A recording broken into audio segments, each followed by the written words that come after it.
দর্শনে উৎসবের প্রদীপ ঘট শুকোতে না পেরে বিপাকে পড়েছেন বসিরহাটের মৃৎশিল্পীরা।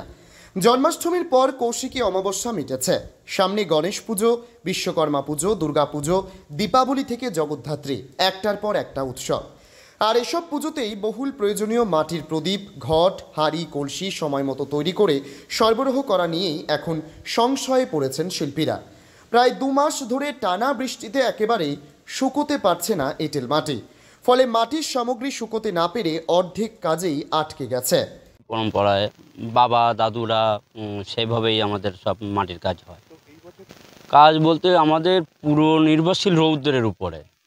এবার রৌদ্র হচ্ছে না বলে আমাদের খুবই অসুবিধা হচ্ছে কাজের। আমরা বেশিরভাগ পুজোর মাল বা দইয়ের হাঁড়ি এই ধরনের এই জিনিসগুলো তৈরি করা হয়। যে নকশার মালটালগুলো আছে সেগুলো তো সব অর্ডার দেওয়াই আছে, কিন্তু করতেই পারছি না। সেক্ষেত্রে কতটা আর্থিক হতে পারে? আর্থিক বলতে এর উপরেই আমাদের পুরো নির্ভরশীল, অন্য কোনো আয় ইনকাম নেই যে আমরা তার উপর থেকে সংসার চালাবো। পুরো মাটির কাজের উপরেই আমাদের নির্ভরশীল করতে হয়।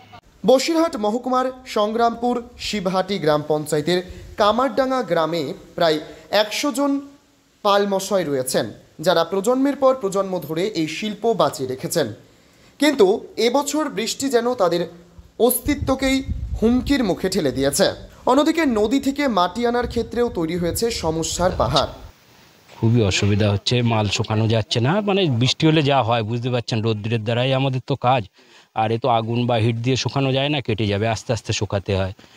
তো বিরাট অসুবিধা হচ্ছে। এই তো এখন সিজন শুরু হয়ে গেল। পারবো না, যদি এই আরও 1 সপ্তাহ এরকম চলে পারবো না। সেক্ষেত্রে কতটা ক্ষতি হবে?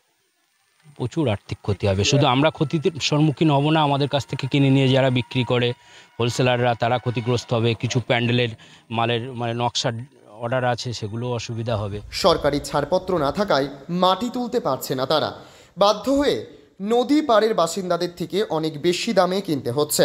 বর্তমানে এক ভ্যান মাটির দামই দাঁড়াচ্ছে 450 থেকে 500 টাকা, যা মৃৎশিল্পীদের কাছে অত্যন্ত ব্যয়বহুল।